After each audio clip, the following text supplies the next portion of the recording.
ती कुरा धेरै घुमाउनु पर्ने कुनै कारण जरुरी केही पनि छैन। मेरो अपहरणलाई चाहिँ गुपचुप राख्नुभयो। रवि दाइ, तपाईँको जिम्मेवारी थियो भने मेरो किडन्याप कसले गरायो त? मेरो जिन्दगी चाहिँ जिन्दगी होइन। के गरिबले न्याय पाउनै हुँदैन यो देशमा? गोली ठोक्नुहोस्, थाप्न तयार छु, मरेर जान्छौँ, तर दिनदिनै यो अत्याचार सहेर बाँच्न चाहिँ सक्दैनौँ। अब मैले साँच्चीकै गल्ती गरेँ, सरी, त्यस्तो भनेको होइन। त्यत्तिकै रवि दाइको जस्तो गरेर अन्धभक्त भएर चाहिँ साथ सपोर्ट नगर्नुहोस् है मलाई। के आज नेपाली नागरिकताको भ्यालु छैन? म रवि दाइसँग भेटेँ न्युज24 मा। त्यहाँबाट बाहिर आइसकेपछि मलाई धेरै पत्रकार साथीहरूले, युट्युबका साथीहरूले पनि धेरैले मलाई प्रश्न गर्नुभएको थियो। त्यो दिन पनि मैले भनेको थिएँ होइन, जसलाई मैले त्यो सब दिएँ न्युज24 लाई। उहाँले त मलाई पछि आएर यदि म गलत भएको भए त, मैले त्यो सब गलत भएको भए, मेरो इन्फर्मेसन गलत भएको भए त उहाँको त्यो स्ट्रिङ अपरेसन हुँदैन थियो, ती सब समातिँदैन थिए। जसलाई सिल गरे ती सिल हुँदैन थिए। जे सिल भयो, जसलाई समातिए, त्यहाँ पैसा लेनदेन रवि सर आफै जानुभएको देखाउनु भएको छ भिडियोमा। त्यो हेर्दा अब पब्लिकलाई अझै पनि आर्यन तामाङ गलत छ जस्तो, त्यो आँखाले देखेर पनि गलत छ जस्तो लाग्छ भने त अब मलाई भन्नु केही छैन। मैले किन रोकेँ भन्दाखेरि म त एक्लैले त के नै गर्ने। तपाईँले साथ दिने मान्छे भएन। मिडिया जसले देशको चौथो अङ्ग भन्छन्, उहाँहरूले त साथ दिनु भएन। अरू कसको कुरा गर्नु? भनेपछि त्यो बेला तपाईँले मिडियाले पनि साथ दिनु भएन? कहाँ दिए त? के तपाईँ एक्लै लड्दै हुनुभएको थियो? सुन्नुहोस् न, मिडियाले त उल्टो मलाई केयर कार्य गरिराख्नु भएको थियो। प्रश्नमाथि प्रश्न, प्रश्नमाथि प्रश्न।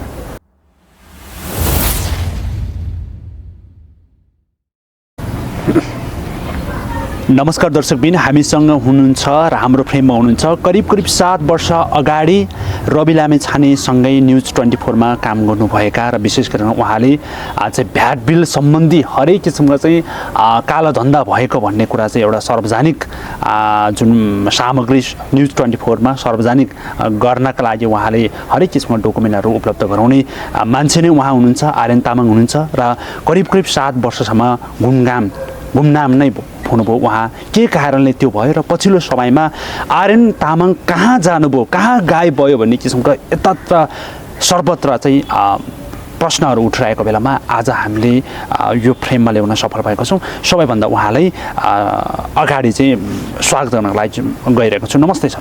नमस्कार। आरामै हुनुहुन्छ? एकदम आरामै छु। तपाईँ यो 7 वर्षको अन्तरालमा कहीँ पनि कुनै पनि मिडियामा देख्नु भएन, कहाँ जानुभयो, कहाँ गएको सर? छाना त म यतै छु, नेपालमै छु। त्यस्तो अब हामी जस्तो मान्छेलाई अब कहाँ सधैँ फ्रेम पाइरहन्छ र होइन। त्यो त बेला थियो, त्यति बेला मैले जुन कुराहरू अगाडि ल्याउन खोजेको थिएँ, कालाबजारी कुराहरू जनता सामु, त्यही भएर त्यति बेला फ्रेममा। अहिले अब त्यस्तो गुमनाम भन्दा पनि त्यस्तो गुमनाम त होइन, जस मिडियाहरूमा नआएको मात्र हो। मिडियाहरूले कभर नगरे हो, किनकि म त जेनजी आन्दोलन यो 23 गते भन्नुभयो नि, त्यति बेला पनि म त माइती घरमै थिएँ। त्योभन्दा अगाडि 20 दिनसम्म त म अनसनमै थिएँ त्यहीँ। तर पनि अब गुमनाम त थिइनँ, तर गुमनाम भए जस्तै चाहिँ भएँ। अनसनमै म माइती घरमै 20 दिन त म अनसनै बसेँ हो कि मैले यहाँ काम गरेको पैसा पाइनँ भनेर, त्यस्तो गुमनाम चाहिँ होइन। भनेपछि तपाईँ भित्र रूपमा चाहिँ एउटा आफ्नो हक अधिकारका लागि, न्यायका लागि लड्दै हुनुभएको थियो भित्रबाट नै। तर त्यो कुराहरूलाई, त्यो न्युजलाई चाहिँ बाहिर ल्याइन भन्ने कुरा हो यहाँको धारणा चाहिँ, यहाँको कुरा चाहिँ मिडियाहरूमा कभरेज भएन, तर भित्रभित्र चाहिँ आफ्नो हक अधिकारको लागि लड्दै थियो भन्ने कुरा हो, विकृति विसङ्गतिप्रति। अब म चाहिँ कुनै ठुलो मान्छे होइन, त्यही भएर कसैले हामी जस्तो मान्छे, हामी भुइँ मान्छेलाई चाहिँ कसैले त्यस्तो प्रायोरिटी दिँदैन। अब मेन कुरा हामी लेबर, पढाइ लेखाइ नभएको, त्यसमाथि हाम्रो अनुहार, त्यसमाथि हाम्रो कास्ट, हाम्रो सरनेम तामाङ भन्ने थाहा पाउने बित्तिकै मान्छेलाई हाम्रो समाजमा के छ भने यिनीहरू केही गर्न सक्दैन, यिनीहरू पढे लेखा हुन्न भन्ने खालको सोच हाम्रो सामाजिक सोच भइसकेको छ। त्यस्तो खालको बसिसकेको छ हाम्रो समाजमा कि छाप चाहिँ। तामाङको छोरो, राईको छोरो भनेपछि यिनीहरू मतलबले नि, यिनीहरूको दिमाग हुने, यिनीहरूले गरिखान सक्दैन, यिनीहरूले राजनीति या यिनीहरूले समाज सेवा भन्ने गरेका छैन, जान्दैनन् टाइपको सोच हाम्रो समाजको छ। हजुर। हुन त हरेक व्यक्तिले लड्छन् होला आफ्नो ठाउँबाट, तपाईँ पनि लड्नुहुन्छ। हरेक व्यक्तिले अन्याय होस् त यहाँ कसैको मनमा पनि हुँदैन। हर कोहीलाई गरिब दुखी देख्दा, कसैलाई अन्याय परेको देख्दा त हर कसैकै मन रुन्छ नै, बोल्छ नै। कतिको अब लाइटमा फ्रेममा आउँछन्, कतिको त्यत्तिकै गुमनाम हुन्छन्, त्यति हो फरक चाहिँ। तपाईँले पहिलोचोटि न्युज24 जस्तो एउटा चाहिँ राष्ट्रिय स्तरको टेलिभिजनमा होइन डकुमेन्ट सामग्री प्रस्तुत गर्दाखेरि जुन डकुमेन्टहरू उपलब्ध गर्नुभयो त्यो बेला त तपाईँ एक्लै लड्नु भएको थियो। तपाईँ एउटा चाहिँ सामान्य परिवारमा एउटा गरिब निमुखमा चाहिँ हुर्किएका व्यक्तिले त्यो किसिमको चाहिँ एउटा कालाबजारी विरुद्ध चाहिँ लड्न सक्नु खुबी भनेको त एकदमै ठुलो थियो नि त। तपाईँ एउटा पछि आएर अभियन्ता पनि जोड्नु भएको थियो, तर त्यो बिचमा चाहिँ कहाँ गयो त आर्यन तामाङ, कहाँ हराउनु भयो भन्ने किसिमको मान्छेले धेरै प्रकारका प्रश्नहरू उठाइयो।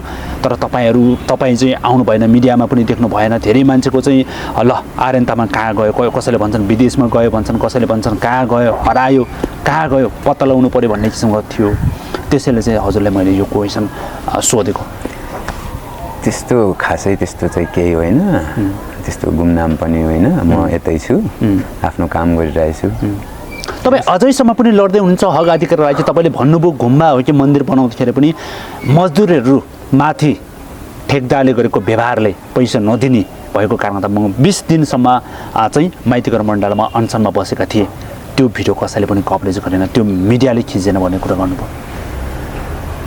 चल्दो बल्दो मिडियाहरू त कसैले पनि कभरेज गरेन, कतिले गरेका थिए। अब यहाँ नाम लिउँ भन्यो भने मान्छेलाई गाह्रो हुन्छ होइन, त्यसो नगर। तपाईँ त सत्य कुरा बोल्ने मान्छे हो नि। सुन्नुहोस् न, उहाँहरूको पनि इन्टेन्सन नराम्रो थिएन होला होइन। हजुर।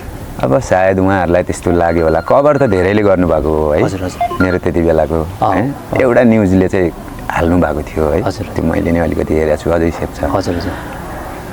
अरू भनेको चाहिँ जस कभर मात्र गर्नुभयो। अब उहाँहरूलाई त्यति बेला लाग्यो होला सायद यो मान्छेलाई अगाडि ल्यायो भने फेरि वाद विवाद हुन्छ, त्यस्तो हुनसक्छ। त्यही भएर उहाँहरूले ल्याउनु भएन।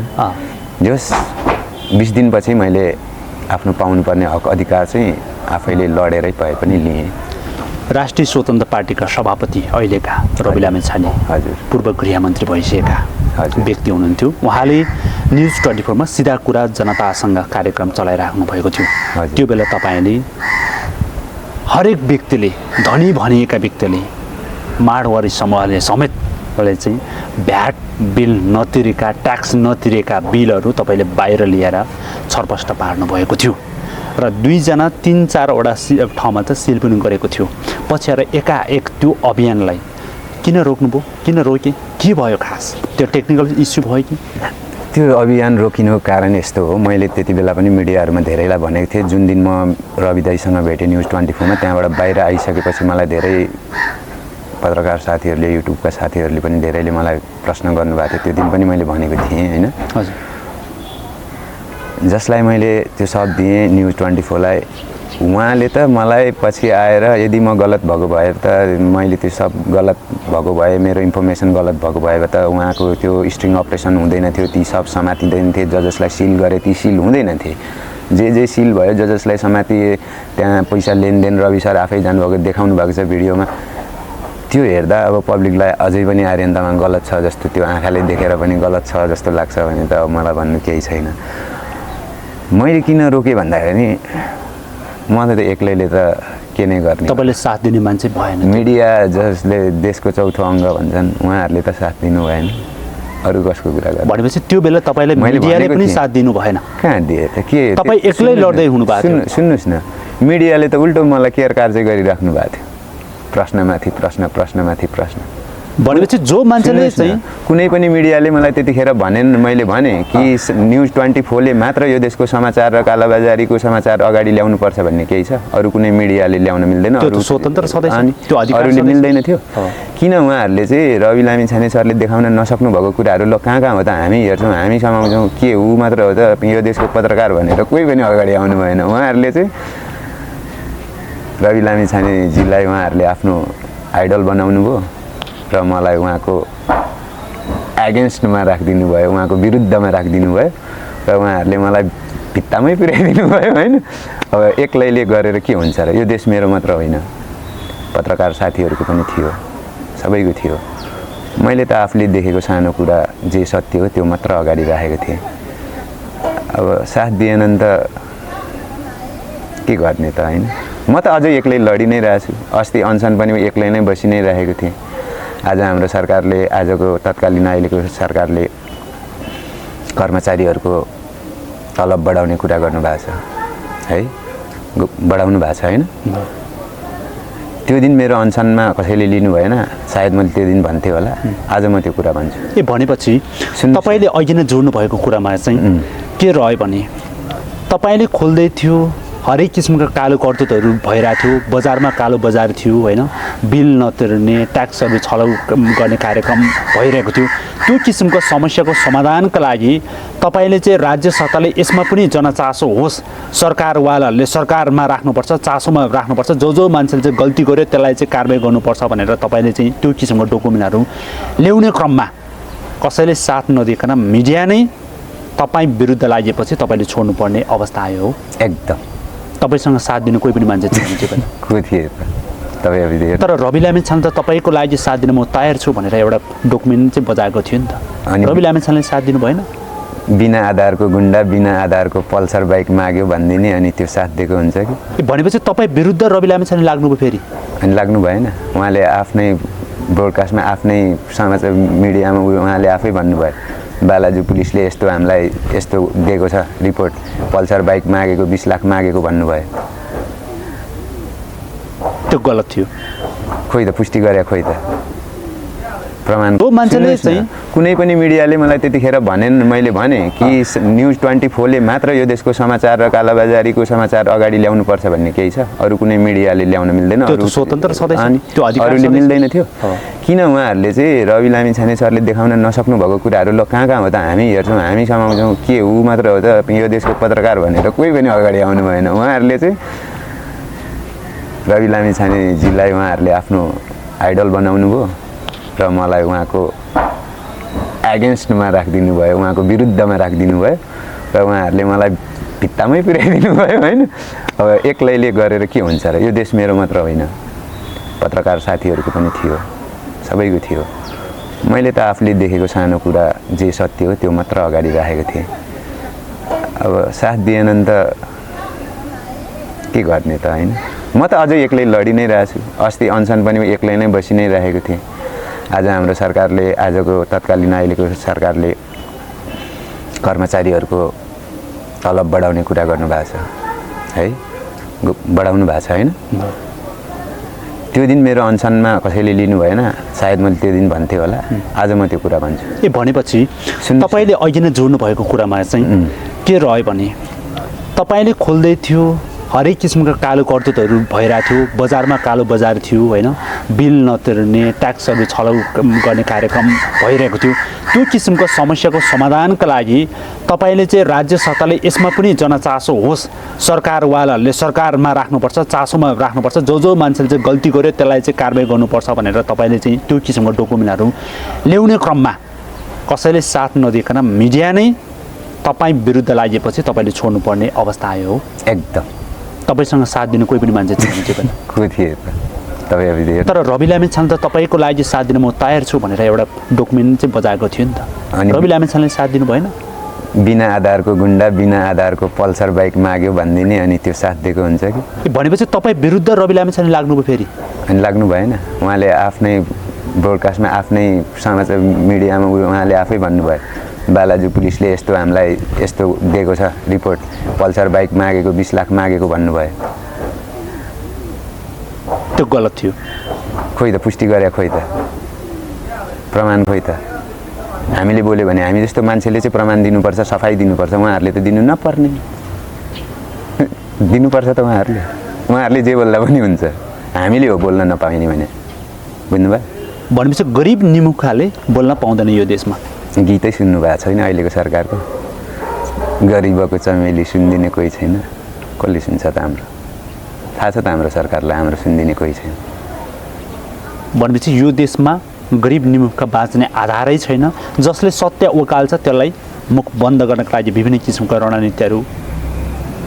सत्य त यो देशमा मात्र होइन, यो पृथ्वीको, यो धरतीको हरेक कुनामा सत्य बोल्ने मान्छेलाई ठाउँ सत्य पस्दैन, ठाउँै छैन। किन भन्नुहोस् त? सत्य भनेको त्यस्तो हो, त्यस्तो चिज हो। मान्छे सत्यमा हिँड्नु छ भने मान्छेले आफ्नो हरेक कुरा आफैले गर्नुपर्ने हुन्छ है। सत्यमा हिँड्ने भनेपछि कस्तो हुन्छ भने, म कसैलाई दुःख नदिउँ भनेपछि बुढीलाई पनि किन आधी रातमा दुःख दिने, बुढीलाई पनि किन लुगा धुन दिने हो, म आफ्नै धुन्छु, आफै कमाउँछु, आफै खान्छु, आफ्नो काम आफै गर्छु, आत्मनिर्भर बन्छु, सत्यको बाटोमा हिँड्छु भन्छ। तर यहाँ त मान्छेलाई पान्तालेमाथि सुतेर एकजनालाई 5 जना नोकर चाकर राखेर मजाले लग्जरियस लाइफ जिउने चाहिँ हाम्रो समाजको हरेक व्यक्तिको इच्छा आकाङ्क्षा छ। अरूलाई ढाँटेर फसाएर जसरी होस्, हाउएभर जसरी पनि होस्, जस पैसा चाहियो, लग्जरियस लाइफ चाहियो, बुझ्नुभयो? अरूलाई जेसुकै होस्, पर्वा छैन। हाम्रो समाजमा पर्वा छैन। तपाईँले देख्नु भएको छ, कति घटनाहरू देख्नु भएको छ, मान्छे मरिरहेका छन्, बस क्यामेरा लिएर खिच्ने मात्र छन्। हामीले बनावटी कुरा केही गर्नु छैन हाम्रो समाजमा। हामी तपाईँ पनि यही समाजमा, म पनि यही समाजमा, सबै यही समाजमा छन्। देखिराख्नु भएको छ हाम्रो समाजमा के भइरहेछ। मानवताको चाहिँ अब नारा मात्र लाउने हो, मानवता हराइसके मान्छेमा छैन। तपाईँले त्यो किसिमको जुन डकुमेन्टहरू ल्याउनु भयो, न्युज 24 बजाए, त्यसपछि तपाईँ नै उल्टो बनाए भनेर भन्नुभयो तपाईँले, होइन? त्यो किसिमको आरोप लगाउनु भयो, पल्सर बाइकहरू के भन्नुभयो। त्यो बेला तपाईँलाई धेरै थ्रेट आएको हो र एकचोटि त तपाईँले अन्तर्वार्ता पनि भन्नुभएको थियो, मलाई जब मैले चाहिँ सबै डकुमेन्टहरू बाहिर ल्याइसकेपछि मलाई चाहिँ किडन्याप गरेर चितवन लगेको भन्ने कुरा भन्नुभएको थियो। त्यो पनि हो, सत्य कुरा हो? एकदम। आज खोलिदिनुहोस् न, के एकदम सत्य कुरा। किन लाग्यो? न्युज 24बाट म निक्लिएर बाहिर आइसकेपछि गङ्गा लामादेखि लिएर दुनियाँ मिडियाहरू हुनुहुन्थ्यो त्यहाँ, उहाँहरूसँग मैले भनेको छु। उहाँहरूले मलाई क्रस क्वेसन त्यति बेला गर्नुभएको थियो, तिमीलाई कसरी लग्यो चितवन, कसरी आयो भनेर। मैले त्यो भिडियोमा मजाले भनेको छु, म कसरी लग्यो, मलाई कहाँसम्म लग्यो, मलाई कसरी छोडेँ, म कुन हालतमा काठमाडौँ आएँ भनेर। अझ त्योभन्दा अगाडि बालाजुको प्रहरीले नै 4 जनाले सिभिलमा आएर मेरो कोठैबाट राति 12 बजे बिना कारण बहुविवाह भनेर न त कुनै लानुभयो है, मलाई छोड्नु पनि गलत थियो। बहुविवाह भन्ने गलत थियो। त्यो घरबाट लाँदा बहुविवाह भन्नु हो, चौकीमा राखेर त मेरो घरको मान्छेलाई नि भेट्न नदियो, छैन ल्याएकै छैन भनेर। पछि मात्र मेरो घरको मान्छेलाई जिम्मा लगाएर नि छोडेको होइन, त्यत्तिकै छोडिदियो मलाई। तपाईँलाई आज पनि गएर तपाईँ त्यहाँनिर बालाजुको त्यो त्यति गतेको मितिमा आर्यन तामाङलाई चाहिँ कसको जिम्मा लगाएर छोडेको भनेर पेपर पल्टाएर हेर्नुहोस्, कसैको साइन छैन त्यहाँ। मलाई चाहिँ उहाँहरूले गुपचुप लगेर गुपचुपै छोडिदिनु भयो। प्रहरीले नियन्त्रण लिएर पछि आएर छोड्नु पर्दाखेरि तपाईँको वरिपरिको कुनै पनि आफन्तलाई जिम्मा लगाएर छोड्नु पर्ने हुन्छ, त्यो नेपालको कानुनले त्यो छ। तर त्यो आफन्त बिना नै तपाईँले यतिकै छोड्नु, त्यो बेला केही भएर तलमाथि भयो भने कोही जिम्मेवारी छैन? थियो त थिएन। मलाई त्यति बेला चौकीबाट छोडिसकेपछि कतै लगेर फेरि मारिदियो भने कसले लग्यो कसले मार्यो नि। यहाँ चौकीमा त ल्याएकै छैन, न कसैले रिसिभ गरेको छ, रिसिभर पनि छैन, जिम्मा लिएर कसैले लगेकै छैन, होइन? ल्याउँदा पनि त उहाँहरूले ल्याएको भन्ने कुनै थिएन, उहाँहरूले त ल्याएकै छैन भने आधिकारिक रूपमा मलाई लानुभयो र चौकीमा मलाई आधिकारिक रूपले लग्यो होइन। बहुविवाहको केस भनेर लगेर अनि त्यसपछि उता गएपछि अन्तै केसै कता कता पुर्यायो, केस कता गयो, डिसमिस भयो। केस कता गयो मलाई के भने थाहै भएन। आफ्नो परिवारले भेट्न खोज्दा पनि तपाईँको परिवारले भेट्न दिएन भन्ने कुरा हो त। बालुजी प्रहरीले त्यो गर्यो। अनि आशा लामा, देशमाया दिदी, गङ्गा लामादेखि लिएर 15वटा मिडिया लगेर गएको मेरो त्यो पत्रकार सम्मेलनपछि बालाजु कसैले देखाउनु भयो मेरो भिडियो कि बालाजुको पुलिसले यस्तो भन्यो भनेर। मेरो मम्मी हुनुहुन्छ, मेरो बहिनीहरू त्यो दिनको फुटेज प्रहरी चौकीको रोडको हेरौँ न को गएको रहेछ, साथीहरू उहाँहरू सबजना जानुभएको थियो त्यहाँ प्रहरीलाई सोध्नलाई अब यसको लागि के भएको भनेर। एउटा भिडियो एउटा फुटेज कसैले हाले प्रहरीको बारेमा, कसैले नेपाल प्रहरीको बारेमा किन चाहिँ उठायो त यसलाई, किन कसरी छोड्यो भनेर कसैले एउटा भिडियो बनाएर हाले न। कसको भरोसा गर्ने, सामाजिक अभियन्ताको भरोसा गर्ने कि मिडियाको भरोसा गर्ने कि पुलिसको भरोसा गर्ने कि समाजको भरोसा गर्ने कि कसको भरोसा गर्ने? भनेपछि अहिलेको परिप्रेक्ष्यमा कुनै पनि मिडिया र नेपाल प्रहरी लगायत जति पनि भन्नुभएको छ होइन, तपाईँले भन्नुभएको छ, त्यो कुरा आधारमा हेर्नु भने कसैको भरोसा छैन। यहाँ सत्यलाई सत्य कुरा गर्न साथ दिने कोही पनि मान्छे हुँदैन, एक्लो मात्र हुन्छ, एक्लै हुन्छ। बस उहाँहरू आफ्नो ड्युटी मात्र गरिराख्नु भएको छ, तलब मात्र पकाइराख्नु भएको छ क्या। काम चाहिँ उहाँहरूले आफ्नो गर्नुपर्ने कर्तव्य चाहिँ गर्नुभएको छैन जस्तो मलाई लाग्छ है, बुझ्नुभयो? उहाँहरूले आफ्नो तलब पकाउनु भएको छ, उहाँहरूले आफ्नो आर्थिक चाहिँ मेन्टेन गर्नुभएको हो, कुनै देशको लागि सेवाका लागि जे कुराको लागि जुन कर्तव्य म गर्छु भनेर आउनुभयो त्यो कर्तव्य उहाँहरूबाट भए जस्तो मलाई लाग्दैन होइन। सायद अन्यायमा परेका मान्छेलाई न्याय दिनेको सट्टा उल्टै चाहिँ अन्यायमा परेका व्यक्तिलाई यदि उहाँहरूले चाहिँ आफ्नो काम सही ढङ्गले गर्ने हो भने यत्रो वर्षदेखि हाम्रो देश यो हालतमा हुँदैन। के यो देश बिगार्नुमा नेताहरूको मात्र हात छ त? के यो देश बिगार्नुमा जनताको हात छैन? के यो देश बिगार्नुमा हाम्रो सङ्घ सङ्गठनहरू भनौँ, पत्रकार सङ्गठन, पुलिस सङ्गठन या यहाँको नागरिक समाज भनौँ या धार्मिक सङ्गठन भनौँ, कसैको हात छैन? के छ? सब हामीलाई तपाईँले आज एउटा हर कोही दोषी छन् यहाँ, बुझ्नुभयो?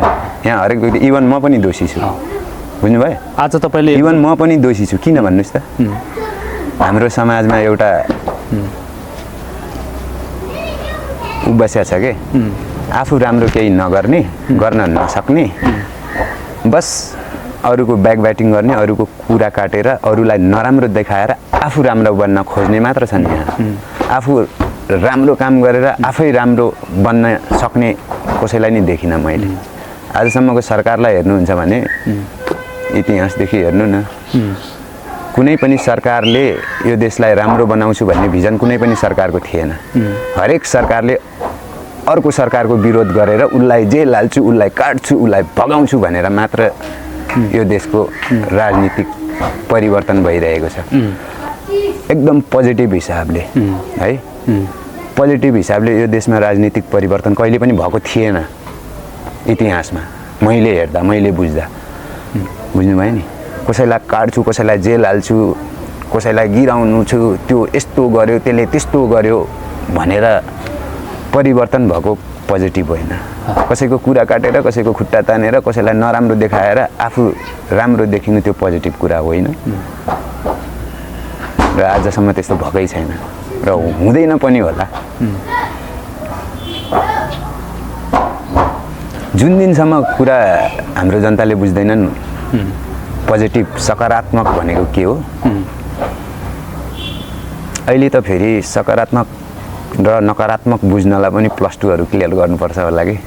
अब अहिले अधिकांश हाम्रो जनसङ्ख्या त अब मै त अब 10 पास छुइनँ, अनि मभन्दा बुढाहरू त छँदै छैनन् होइन। कतिको हाम्रो बाबुबाजे त पढे लेखेकै छैनन्। के हो पोजिटिभ, के हो नेगेटिभ, त्यो त इङ्ग्लिसमा भयो। नेपालीमै सकारात्मक र नकारात्मक भनेको हाम्रो तामाङ साथीहरूलाई त कतिलाई थाहै छैन अर्थै। तपाईँले जुन किसिमको चाहिँ डकुमेन्टहरू देखाउनु भएको थियो, हामी अघिनकै पृष्ठमा जाउँ।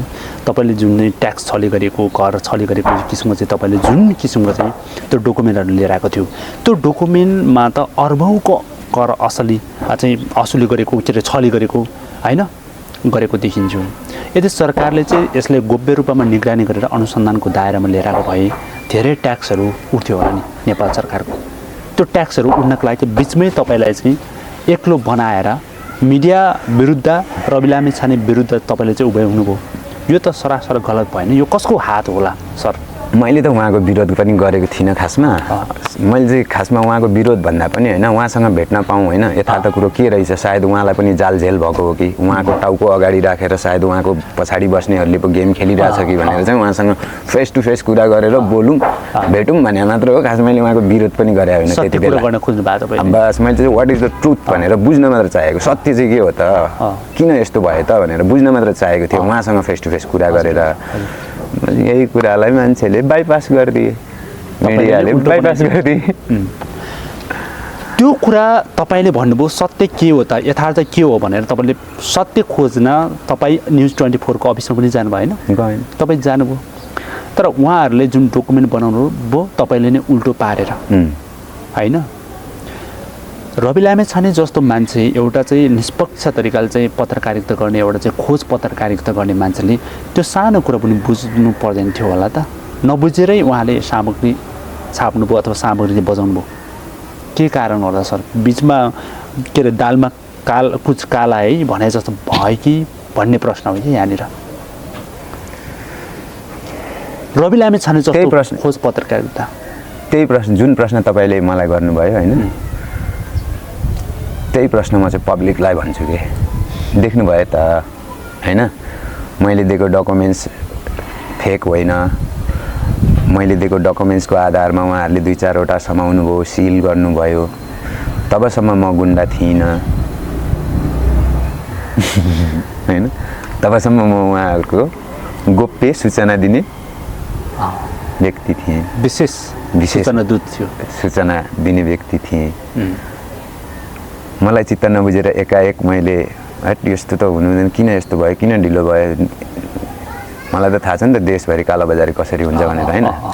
अरूहरूलाई नि गरौँ भन्दा किन मलाई नै हुँदैन, मलाई नै नराम्रो देखाउने, मलाई नै सानो देखाउने, मलाई पर्दैन, हुँदैन, यताउता मलाई नै किन निचा देखाउन खोज्नु भयो। कारण त होला नि, बिना कारण त भएन होला होइन।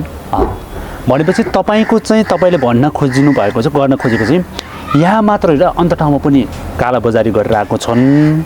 सबैको डकुमेन्टहरू चाहिँ सङ्कलन गरेर उनीहरूलाई कारबाहीमा को दायरा ल्याउनु पर्यो। कर असुली के अरे छली गर्यो, ट्याक्सहरू चाहिँ छली गर्यो, ट्याक्स उठाउनु पर्यो भन्ने किसिममा चाहिँ तपाईँले त्यो भन्न खोज्दाखेरि रवि लामिछाने लगायतका टिमले तत्कालीन त्यो बेला सिधा कुरा जनता जसले चलाउनु भएको थियो त्यो टिमभित्रका को टिम मान्छेहरूलाई चाहिँ पत्याउनु भएन, त्यो नगर्ने किन गर्नु पर्यो भनेर तपाईँले उल्टो थ्रेड गर्नुभयो कि के हो खास? नपत्याउनेको त कुरै छैन नि।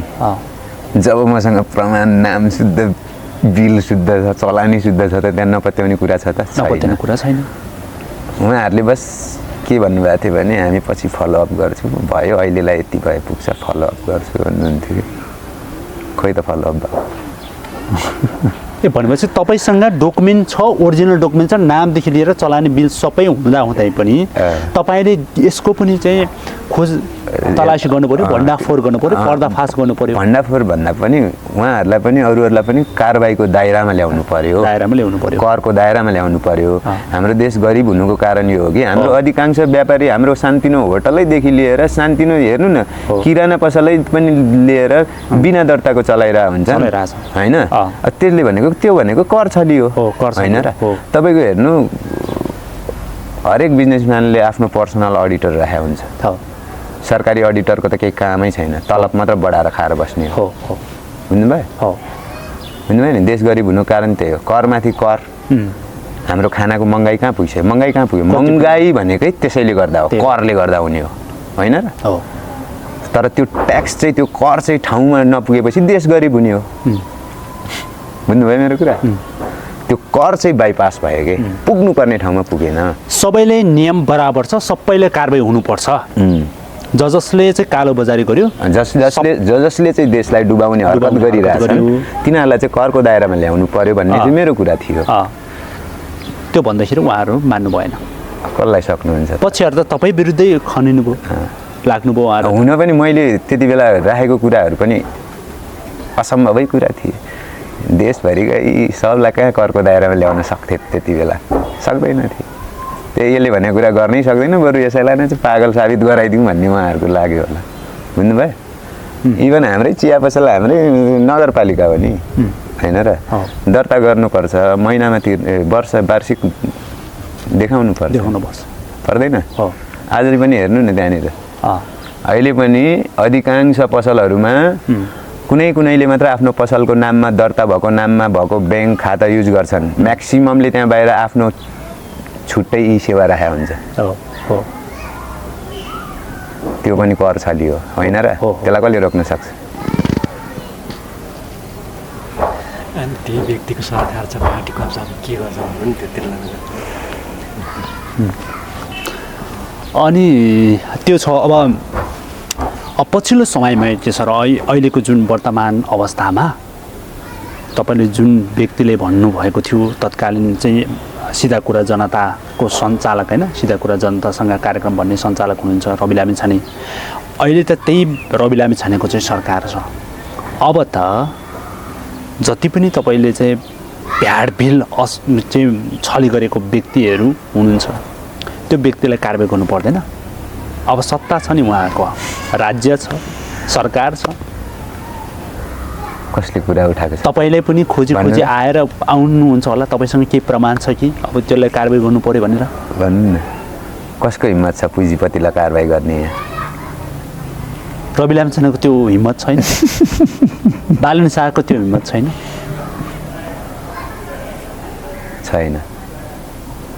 बुझ्नुभयो छैन 2/3 सरकार छ त्यो 2/3 सरकार बनेर त्यो हिम्मत आउने होइन कि सर त्यो हिम्मत आउनको लागि सत्यको बाटोमा हिँड्छु जे सही हो त्यो गर्छु भन्ने आत्मविश्वास चाहिन्छ त्यो ठुलो सङ्ख्या भएर हुने कुरा होइन त्यो भनेको मतलब तपाईँले रवि लामिछाने बालिन शाह सत्यमा हुन्न कि भन्ने कुरा हो प्रश्न पोजिटिभ हुनुहुन्न भन्न खोजे हो सत्यको बाटोतिर अलि पोजिटिभ हुनुहुन्न भन्न खोजे हो अलि हेर्नु न अलि पोजिटिभ कुराहरू सुन्नु पाउनु पऱ्यो क्या कुरै सुन्दै थाहा हुन्छ नि मान्छेलाई होइन पोजिटिभ कुराहरू सुन्नु पऱ्यो नि त कुरा उहाँहरूकै अब नेगेटिभ कुरा हुन्छन् होइन खालि अर्काको मात्र कुरा गरेर अर्कालाई मात्र निचा देखाएर चाहिँ आफू राम्रो बन्न सकिन्छ त पछिल्लो समयमा त सुकुम्बासीलाई हटाएको छ सुकुम्बासीलाई हटाउनुभन्दा अगाडि पनि अथवा यो सरकार आउनुभन्दा अगाडि प्रधानमन्त्री बालिन शाहले गरिबीको चामेली बोल्दिन कोही पनि छैन भनेर गीत गाउनु भएको थियो तर आफ्नै सरकार आएपछि त गरिबीको चमेली घरसर सबै उडायो सुकुम्बासीको चाहिँ घर सुकुम्बासीको चाहिँ यो देश चाहिँ सुकुम्बासीको होइन र जग्गा सुकुम्बासीको जग्गा अथवा यो सरकारी जग्गा चाहिँ सरकारीको रे सुकुम्बासी चाहिँ कसको हो भनेर प्रश्न उठेको छ तपाईँ एउटा सुकुम्बासीबाट नै बिलङ्स हुनुभएको रहेछ यस्तो हो कि सुकुम्बासी भनेको अर्थ शब्दको नि अर्थ होला नि त होइन बुझ्नु पऱ्यो नि त कसरी सुकुम्बासी भनियो यो सुकुम्बासी भन्ने शब्द कहाँबाट उत्पत्ति भयो होइन किन सुकुम्बासी भन्ने ट्याग भिडाइयो होइन अब मेरो बाजेको गाउँमा तिम्रो पनि जग्गा छ अरे एक्जाम्पल मानिलिउँ कमाइ खाने होइन अनि त्यहाँ पछि अब त्यहाँ त कमाइ खानु पर्यो अनि घर चाहिँ अलिकति ऐलानी नै अब आफ्नो घरको बारीको तल माथि पाखा हुन्छ ऐलानी हुन्छ फाँडेर उहाँ घर बनाउनु भएको छ त्यही पाखामा होइन खेती गरेर खान पाखामा मिल्दैन फाँटमा जग्गामा फाँटको जग्गामा घर बनायो भने खेती गर्न पाखामा मिल्दैन घर पाखामा बनाएर फाँटमा खेती गर्नु भएको छ अब उहाँको जग्गा ऐलानीमा भयो भने उहाँ सुकुम्बासी भयो के हो हाम्रो त मेन कुरा त मलाई के भन्छु भने हाम्रो यहाँ नापी आएको कति भयो नेपालमा 2020मा आएको होला त्योभन्दा अगाडि त सबै नेपाली सुकुम्बासी रहेछन् सुकुम्बासी नेपाली पनि कारण छ होइन सर अब यसको कारण बुझ्नतिर जानुपर्छ होइन अनि त्यसको निवारण गर्नतिर जानुपर्ने हुन्छ अब यहाँ त कसै कारण बुझ्ने कसैलाई कारण बुझ्नु नै छैन होइन किनकि कारण बुझ्ने बित्तिकै भण्डाफोर हुन्छ पर्दाफास हुन्छ त्यसैले किन सुकुम्बासी भए त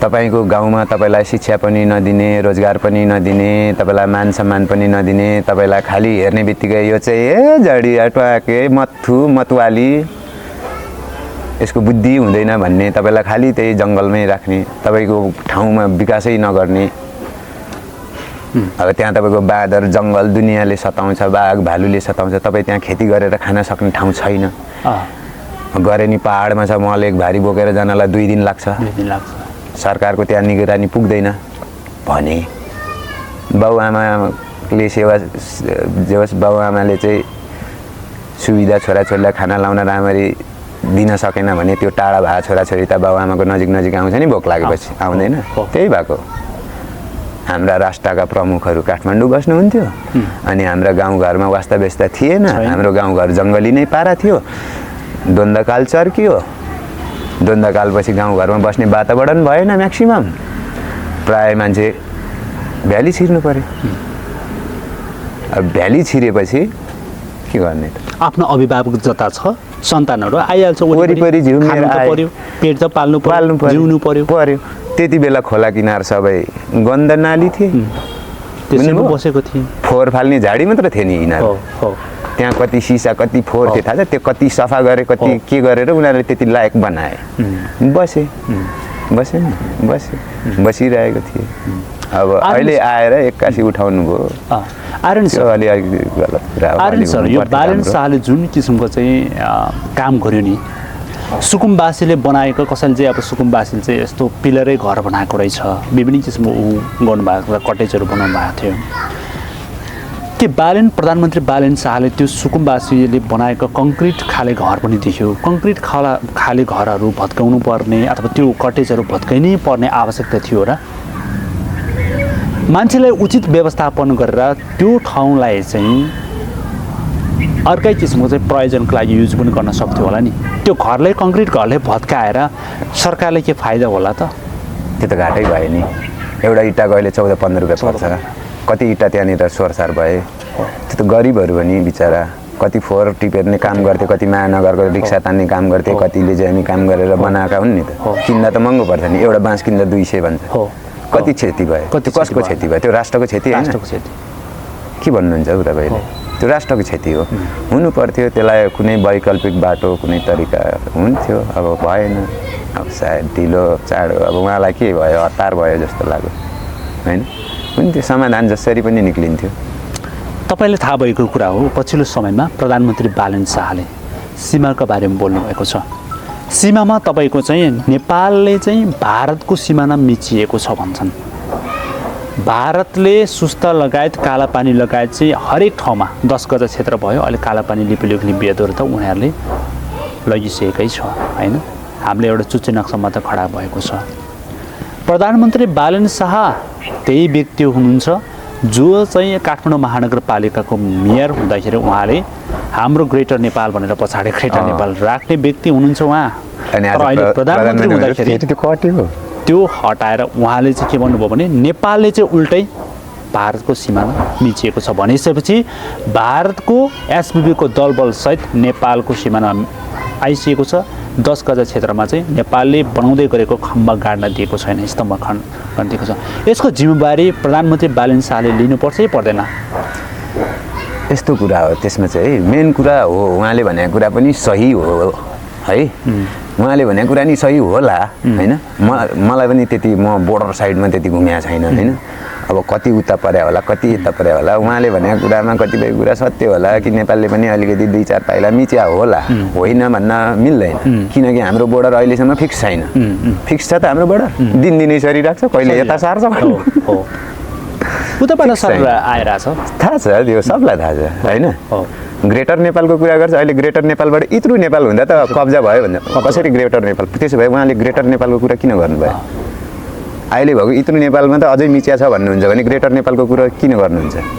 बेवकुफ बनाउँदै हुनुहुन्छ स्टन्ट गर्दै हुनुहुन्छ बेवकुफ जनताको सेन्टिमेन्ट क्याच गर्नको लागि गर्दै थियो माइन्ड गेम त्यति मात्र हो ब्रेन वास गर्दै थियो भन्ने कुरा हो त्यो एकदम नेपाली जनताको लागि अनि हिजो रासोपा इन्डिया अमेरिका सबलाई त देखाउनु भएको आउँला होइन आज त्यही रासोपामा छिर्ने आज त्यही रासोपाको गुणगान गाउने भएपछि के हो त बोल्ने के हो गराइ के हो हत्तीको 2टा दाँत हुन्छ एउटा चपाउने दाँत एउटा देखाउने दाँत भन्ने जस्तै हो होला नेपालीलाई गुमराहमा पारेर सत्तामा पुग्नको लागि हरेक किसिमको हतकण्डा लायो सत्तामा गएपछि उसले असली रूप देखायो त्यो जनताले बुझ्ने कुरा हो मैले भन्ने भन्दा पनि के हो भनेर होइन तपाईँले आफ्नै आँखाले प्रष्ट देखिराख्नु भएको छ भने मैले भन्नुपर्छ तपाईँलाई के हो भनेर पर्दैन नि अब तपाईँले मलाई भन्नुहुन्छ होला भने त मैले भने त्यो मलाई फसाउने एउटा ऊ मात्र हो नि होइन प्रयास त्यस्तो हुन जान्छ आर्यन सर हामी अर्को एपिसोड पनि गरौँला यदि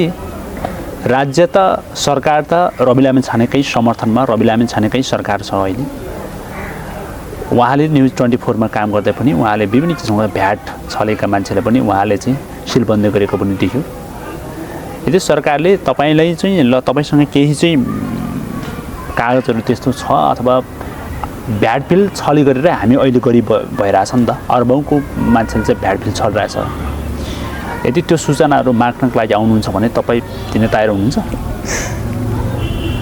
एकदम रेडी हुनुहुन्छ देशको लागि जान हाजिर छ हैन तपाईँ एउटा सत्यवादी हुनुहुन्छ नि बुझ्नुभयो नि देशको लागि जान हाजिर छ तपाईँ एक्लै भए पनि लड्ने व्यक्ति हो नि जस्ट पोजिटिभ सोच राखेर आउनु पर्यो हैन म चाहिँ सत्यको लागि लड्ने हो हिँड्ने हो हैन म एक्लै नै हिँड्छु त्यो मलाई कसैको साथ दियो दिएन त्यो फरक पनि पर्दैन खासै हैन जस्ट आफ्नो ठाउँबाट म लडिरहेको छु र राज्यलाई गर्नुपर्ने सहयोग मबाट एकदम फुल्ली हुन्छ हैन कस्तो खालको सहयोग चाहियो जुन मैले गर्न सक्छु त्यो मैले गर्छु नै। अहिलेसम्म तपाईँ बाहिर विदेशमा जानको लागि केही प्रोसेसहरू गर्दैछ भन्ने कुरा आएको छ, के छ सर यसमा? प्रोसेस गर्दै हुनुहुन्छ तपाईँ? कहानी लामो छ होइन सर, यसको बारेमा पछि बोलाउँला है त, हामी यसको बारेमा पछि कुरा गरौँला। ल अहिलेलाई यति नै, अहिलेलाई यति नै गरौँ होइन। अब कस्तो कुरा हुन्छ भने बेकार बोल्यो भन्नेहरू धेरै हुन्छन् कि होइन। तपाईँलाई म प्रुफ सिद्ध कुरा गरौँला नि, हुन्न? हुन्छ नि, हुन्छ ल धन्यवाद। हस् नमस्कार। नमस्कार। ल